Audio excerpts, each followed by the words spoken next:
Today we're going to have a lot of fun. We have such an amazing guest today. Her name is Sandy Molloy. I met her not long ago. Where did we first meet, Sally? Was it in Sandy? We met online. Yeah, but I don't count the online encounters. That's not real. We actually met in Cyprus. We were having eggs and ham together. That's how we met.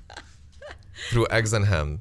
But Sandy is such a cool person. So she is working with the executive team at AUB and AUB's Innovation Park so that she teaches all of us, less experienced entrepreneurs and executives on how to act properly, right? So you teach us how to sound better and more proper towards everyone. So she's an executive coach, an executive trainer, and she's currently supporting all of our startups. So the reason why she flew to Lebanon is because we're working with the 11 startups that we have in the program right now. So she's teaching them how to have a very strong presence on stage and how to be able to present properly, because that's always important.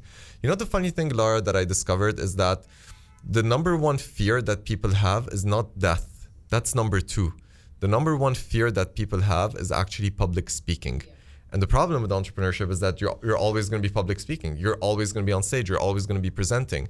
And that's terrifying. But people like Sandy help you actually learn how to do that in the most amazing way. We are on Virgin Radio with AUB's Innovation Park. I have with me Sandy Molloy in the studio why are you laughing? Is it... It's not a laugh, it's a smile. Okay, see, when I think of Molly, I'm thinking of the substance Molly, Because Sandy just makes us all, super high. Super high and happy and energetic and so on. When people phone me at home, salespeople, they say, "Can I speak to Sandy Molloy?" I say, "No, she's not here." And they go, "Oh, I have this number." I say, "Sandy Molloy is here." They go, "Oh, I'm sorry." But I can be Molly if you want for this. You know what's funny? In the past 4 weeks that we've been doing this show, I have not gotten a single name right. I messed up with every single name in the last 4 weeks. Yes, it's been a lot of fun. Wow.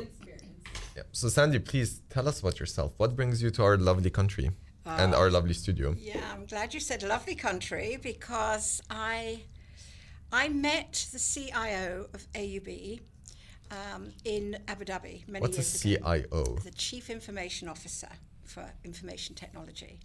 So I met him in Abu Dhabi. We did some leadership training together.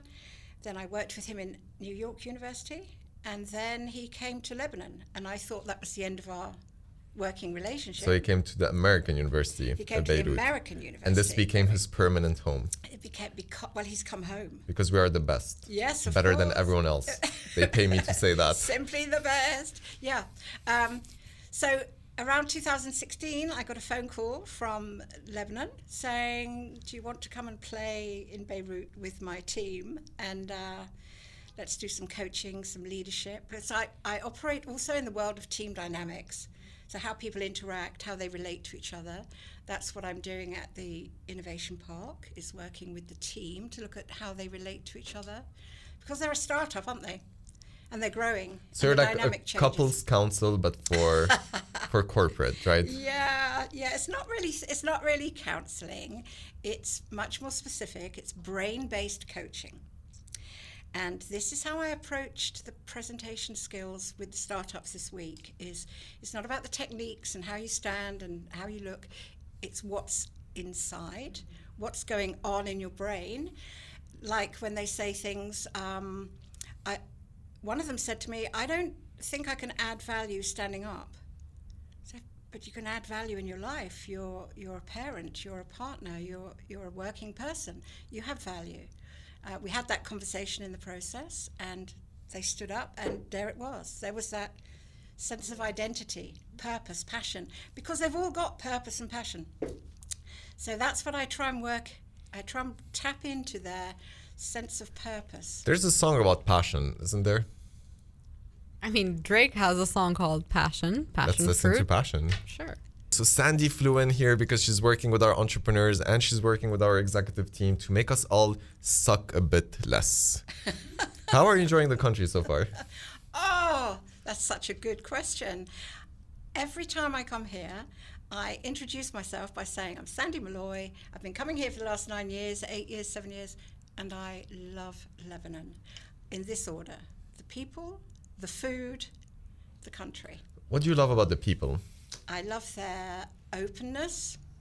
It's interesting. I was coaching a team yesterday here, and I said to them specifically, you're much more open than the team I'm currently working with in the UK. They're much more reserved. That's a cultural thing. So they're much more reserved. Here people are very open, they're very friendly, they get very emotional very quickly, which I love. I've seen discussions in AUB where I've thought they're fighting, and I've gone to interrupt, and they've said, no, we're loving this is good. So this sense of drama I love, and the hustle, the bustle. And you mentioned AUB, the university, before.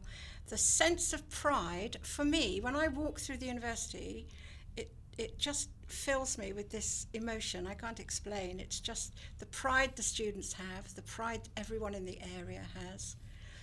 Even when I stop at customs, they say, where are you working? What are you doing here? I'm working for the American University of Beirut. Is this why, the guy last week, he said, is this why you keep coming back? I said, yeah, absolutely. Absolutely. So, yeah, it's to be honest, Arthur, I've traveled all of Europe, most of the Middle East, Australia, Africa. And this is why I got into the brain-based coaching, because I realized, looking at all those cultures, people have different cultures, different ways of doing things, but brains are wired in the same way. So is it fair to say that the brains in Lebanon are better than the brains everywhere else? You know what? We should take a snippet of this recording and give it to Sandy, so every time she goes to customs, she can just show that. She's like, this is what I talk about your country. This is what I keep on saying. You have the best brains. You know, we have so much pride. We love this place. Let me in. I also say to them, don't let me go at customs, and one day they're going to pull. They're just going to keep you here, handcuff you. Yeah. What's your, and I'm going to blame Reda for this because he warned you that I'm going to ask you about your favorite song. So what is your 12th favorite song?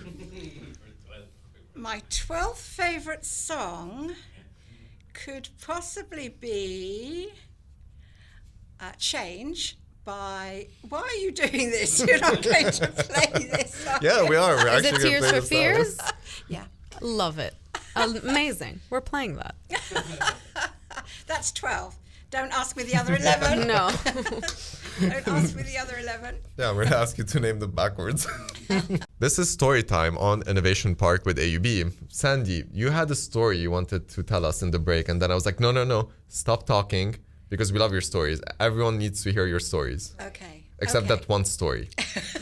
But everything else, you could say. He's making this up as it goes along, seriously. No, it's because Rida's here. We don't want to embarrass him. There's seriously now, I was theatrically trained when I was younger. Okay, I went to a school for performing arts, so I was theatrically trained. When I present, when I train, my whole raison d'etre is to tell stories that people can relate to. And when I finish training, people say, oh, we love the stories. We didn't learn anything, but we love the stories. So this story is, I was training the iPark team a couple of weeks ago, and I mentioned Simon and Garfunkel. And they all looked at me and said, who? I said, Paul Simon? Simon and Garfunkel? No. I said, okay, that kind of kills the story. But the reality is, Paul Simon had a very difficult period when he wanted to go to another country and employ other musicians. And the US government weren't that happy. He didn't reply to any social media. He didn't give any interviews. All he said was, I can do difficult. And that's been my mantra for the last month when I've been coaching people. I can do difficult. I can do difficult. Come on, let's be positive. Let's be proactive. Well, yeah, if you have a name like Garfunkel, everything you do in life is going to be difficult. So you're basically born into difficulty. You know, it's like, what's your name? It's like, I am Mr. Garfunkel. It's like, Gar what? I feel like it's when someone abuses Garfield. It's like, yes, I am the Garfunkel. So yes, I understand the difficulty part of his existence. And one of the things that stuck with both of us, which came out from one of our conversations, was the concept of the best before. Would you like to talk about that? Oh, how cruel. Okay. You know, products have best before. And, that Except for Laura. She comes without an expiry date. You're always the best, Laura. Oh, I would love to not have an expiry date. Anyway, I was talking to the team, and actually this has got a lot to do with leadership and behavior and the way you think. So it's not just a funny story. But I was talking to the team in Cyprus and I said, I've put on weight. And of course, Arthur works out, he gets up early, he meditates. A lot of entrepreneurs and successful people, take care of themselves physically, get that sense of control. And mentally. And that sense of control and discipline. And so I said to Arthur and the other people around there, okay, I'm going to lose weight best before Christmas. So before December 25, I will have lost X amount of weight. So I have lost 6 kilos since I last saw Arthur. Nobody's commented. So because we're waiting for Christmas. That's going to be your gift. You get one gift from us, which is going to be that one big comment. Great. Wow, cool. Yeah. But actually, it's more than that. As Arthur said, it's about that mental discipline. You feel better. You set yourself a personal goal. We all have a personal line of personal accountability. And some of us tend to negotiate below the line. I'm tired, I have something else to do. No. And this connects to identity, because last week we were talking about the power of identity. Absolutely, yeah. Identity is the real strategy. And this is what I was telling the startups on Monday with the presentation. Understand what your purpose is, what your values are. Live to those so that you're aligned with them, so that you can be ethical and professional, but also understand, and I mentioned Ikigai. Do you know Ikigai? The Japanese concept yeah. about efficiency, right? Yeah, it's not just efficiency, it's what am I good at? What do I love doing? What am I good at? What does the world need from me? And how can I get paid for that?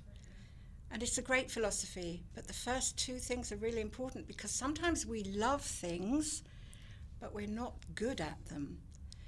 And I guess for entrepreneurs like anyone... It's always been my struggle with Laura. I love her, but I haven't been good at showing her that I love her. And she's going to cancel me right now as we speak. So, Sandy, how do people connect with you? How do people connect with me? They just look at me. Oh, no, you mean how do they connect with me? Well, that's after the show. But during the show, for the sake of this conversation. I'm on LinkedIn. I'm on Instagram. And that's Sandy Molloy. M-A-L-L. M-O. M-O. L-O-Y. Okay, wait, let's do it again. Sandy Molloy. M-O-L-L-O-Y. That's it. It's very important to get that right, see, because my husband is Irish, and it's a very, very Irish name. So, and we don't want to get on the bad side of the Irish. We don't want to get on the bad side of anybody, do we? Especially the Irish. Yeah. Anybody. So, I also have a website, www.geektolead.com. And I think you had my co-author here as a guest some weeks ago, Dr. Asfor. Of course, he's the big boss that pays us out of our paychecks. He's the big boss at the iPark. He's also a colleague and a friend. So yes, I'm contactable like that. And I am always available should people want to communicate with me, have some coaching, just feel uncomfortable about something and need somebody outside of the region just to say, do you know what, this is fine. Everybody feels that way, so they've got support. I was looking at previous YouTube sessions and I noted that a lot of people offer support to startups and entrepreneurs because they need to connect with people. They need to network, but they need to connect on a human level as well. So if you're lacking human connection, connect with Sandy at Sandy Molloy on Instagram or LinkedIn, or Geek to Lead, which is the website. We had another amazing show today on Virgin Radio with AUB's Innovation Park. My guest today was Sandy Molloy. She's one of the most amazing people that I've met throughout my journey as an entrepreneur and throughout my journey with AUB. So we met in Cyprus. We're talking about, because she's one of those people that is really helping the startup ecosystem, but she goes beyond that because she supports the supporters. She teaches the teachers. She mentors the mentors and advises for the advisors. How cool is that? See, that should be in the book. I like that. I like that. That's my reference. So she's the co-author of Geek to Lead, which was written with none other than Dr. Asfor, who is the Chief Information and Transformation Officer at AUB. So today's show was really amazing because we talked about, the mindset and what it takes to really become an entrepreneur, how to succeed. We talked about the journey. We had a lot of fun. So if you missed this show, make sure to watch it on YouTube. You can find the entire thing there. And that's the benefit that the program offers, because you're never going to be able to succeed on your own. You need the right people. Sandy is one of those most amazing people that will help you on your journey. And people like her are always going to be present. So make sure to tune into our programs. All the details are on the website. You can go to aub.edu.lb/ipark, and you can find all of the details on our upcoming programs. We're very close to the President's Innovation Challenge, and I'm so excited about it. We're giving out more than $50,000 in cash prizes on the most amazing event or the most amazing stage ever, because we have more than 400 people flying in from all over the world. We have investors, we have CEOs, we have the media, and we have the craziest ideas competing and battling. And you know what? If you want to be at the forefront of innovation, that's where you have to be. You can RSVP your spot on the website. Just Google AUB and, Innovation Park. You will find all of the details there. I'm going to be there. Sandy, are you going to be there? Probably not. Sandy is probably not going to be there, but maybe. We'll see. We'll see. Just show that recording, back to the customs. It's like, make sure I'm here. But yeah, so tune in again as soon as you can. We're going to be here every single week. Every single week, we're going to have someone amazing for you to meet and someone amazing for you to connect with. This show is brought to you by the Talal Al-Madi Hazain AUB Innovation Park.